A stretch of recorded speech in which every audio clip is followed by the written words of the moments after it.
गोली हवा को चीरते हुए आहान के आईब्रोज के बीच में थी। उसने खुद को इस तरह बचाया जिसे देखकर सब हैरान थे। अभिषेक की आंखें खुली की खुली रह गई।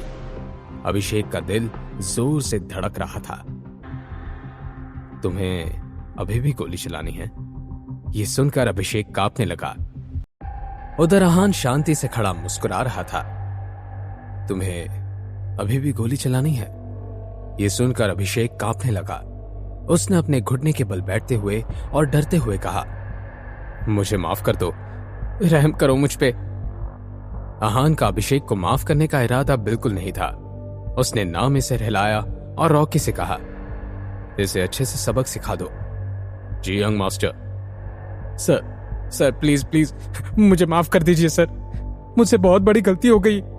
मेरे बड़े भाई राज चोपड़ा है, मुझे उनके खातिर ही माफ कर दो सर। रॉकी रुको मत, डू इट। अभिषेक को इतना दर्द हो रहा था कि उसका पूरा शरीर कांपने लगा था। तभी रजत में थोड़ी हलचल हुई। अभिषेक की ऐसी हालत देखकर उसने भागने की कोशिश की, पर आहान ने उसे पकड़ लिया। आहान ने रजत को रॉकी की तरफ धक्का देते हुए कहा, इसके साथ भी वही करो जो ये डिजर्व करता है। अपने मास्टर की बात मानते हुए रॉकी ने वही किया जो उसने अभिषेक के साथ किया। दर्द की वजह से रजत भी बेहोश हो चुका था। इतना हंगामा सुनकर वहां कुछ सिक्योरिटी गार्ड भागते हुए आए। अभिषेक की ऐसी हालत देखकर वो सब हैरान थे।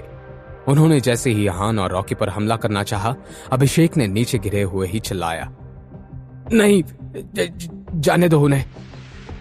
ये आप क्या कर रहे हैं मास्टर? तुम्हें सुनाई नहीं दे रहा क्या कि मैं क्या बोल रहा हूं? जाओ यहां से। आहान के चेहरे पर मुस्कान आ गई। सर, आपके दोस्त की यह हालत मेरी और रजत की वजह से हुई है। आप प्लीज इस वशिष्ठ हाउस को कोई नुकसान मत पहुंचाना। उसने अभिषेक की बात का कोई जवाब नहीं दिया, बस विकी को जेल से निकाला और अस्मिता को कॉल किया। उसने अस्मिता को विकी का इलाज बेस्ट प्राइवेट हॉस्पिटल में करवाने को कहा। इतना कहकर वो वहां से निकलने लगा। तब आलिया भी उसके पीछे पीछे जाने लगी। तुम मेरा पीछा क्यों कर रही हो? I am sorry about what happened on the train. No need, मैंने उन बातों पर ज्यादा ध्यान नहीं दिया। पर अब बेटर यही होगा कि तुम मुझे फॉलो ना करो। आलिया कुछ देर वहीं खड़ी रही और फिर उसने अपने पापा को कॉल किया। फोन उठाते ही मनोज शर्मा ने खुशी से पूछा, रजत ने मैटर सॉल्व कर दिया? डैड, आप श्योर थे ना कि रजत ही जीतेगा? ऑफ कोर्स, मुझे पता है कि रजत ही जीता है। डैड, यहाँ आकर देखिए, रजत और अभिषेक दोनों अपनी हड्डियां तुड़वा कर बैठे हैं। तुम मजाक कर रही हो ना? आइए और खुद देख लीजिए। आलिया आहान के साथ एक अच्छा रिश्ता बनाना चाहती थी, पर अपने पिता की वजह से उसे ऐसा करना मुश्किल था। उधर मनोज शर्मा हैरान थे। उन्हें विश्वास नहीं हो रहा था कि अभिषेक चोपड़ा की ये हालत हो गई है। इधर अभिषेक परेशान था क्योंकि आहान ने वशिष्ठ हाउस के बारे में साफ साफ कुछ नहीं कहा था। उसने तुरंत अपने भाई को कॉल किया और सारी बात बता दी। राज ने फोन रखते ही अपने गुरु से पूछा कि क्या जो मूव आहान ने किया वो कर सकते थे। ये मूव करना मुश्किल है, बहुत मुश्किल है। ऐसे सिर्फ और सिर्फ मार्शल आर्ट स्कॉलर ही कर सकता था। इसका मतलब ये हुआ कि वो एक स्कॉलर था और उसकी प्रैक्टिस किसी भी मार्शल आर्ट ट्रेनी से बहुत ज्यादा थी।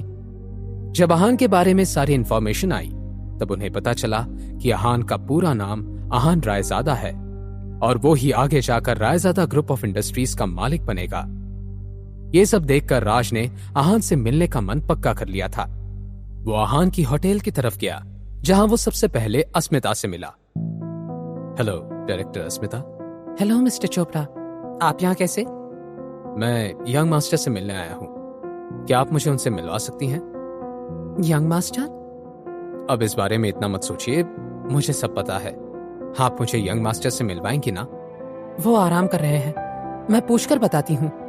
इतना बोलकर अस्मिता आहान के रूम की तरफ चली गई। उधर आहान अपने होटल रूम में आराम कर रहा था। इतने में दरवाजा नॉक हुआ और अस्मिता अंदर आई। Sorry to disturb you sir, आपसे मिलने मिस्टर राज चोपड़ा आए हैं। अंदर भेज दो उन्हें। अस्मिता ओके बोलकर वहां से चली गई। उसके जाने के कुछ देर बाद ही वहां राज आ गया। यंग मास्टर, बैठ जाइए। यंग मास्टर, मैं अपने छोटे भाई की तरफ से आपसे माफी मांगता हूं। मुझे उम्मीद है आपका दिल बहुत बड़ा है और आप उसे माफ कर देंगे। मिस्टर चोपड़ा, मेरे और आपके भाई के बीच में जो कुछ भी हुआ था वो अब बीत चुका है। अब जब तक आपका भाई मेरे लिए कोई नई प्रॉब्लम नहीं क्रिएट करेगा तब तक मैं उसे कुछ नहीं करूंगा। Don't worry. Thank you young master. मैं चाहता हूं कि आप वशिष्ठ हाउस के 30% के शेयर होल्डर बन जाएं। राज वशिष्ठ हाउस में हाईएस्ट 38% शेयर का स्टेक होल्डर था, पर अब उसमें से 30% शेयर वो आहान को देना चाहता था। तो दूसरी तरफ रजत चौधरी को हॉस्पिटल में इस हालत को देख इसके पेरेंट्स को बहुत गुस्सा आ रहा था। रजत की मां सुहासिनी चौधरी बहुत गुस्से में थी। ये सब तुम्हारे साथ जिसने भी किया है, मैं उसे छोड़ूंगी नहीं। बेटा, वो कौन है तुम मुझे बताओ, मैं उसे ढूंढ कर लाऊंगी, फिर तुम्हें जो करना है कर लेना। आहान, उसका नाम आहान है और वो शिमला से आया है। मैं अभी उसे ढूंढ कर लाती हूं। रुक जाओ। एक आवाज ने उसे रोका। आवाज थी ब्रिज चौधरी की, जो रजत के पिता थे। तुम जानती हो तुम क्या करने जा रही हो? यह मामला पहले ही बहुत बढ़ चुका है। तुम्हारे बेटे के साथ किसी ने ऐसा किया है और तुम बोल रहे हो रहने दो? जो भी हुआ तुम्हारे बेटे की वजह से ही हुआ, गलती उसी की है। तुम कहीं नहीं जाओगी, समझ आया तुम्हें? और उधर राज चौधरी आहान को 30% ले लेने के लिए कन्विंस करने की कोशिश कर रहा था। क्या आहान 30% शेयर एक्सेप्ट करेगा? अब आगे आहान और चोपड़ा फैमिली के बीच में क्या होगा? क्या चौधरी फैमिली अब कोई एक्शन लेगी?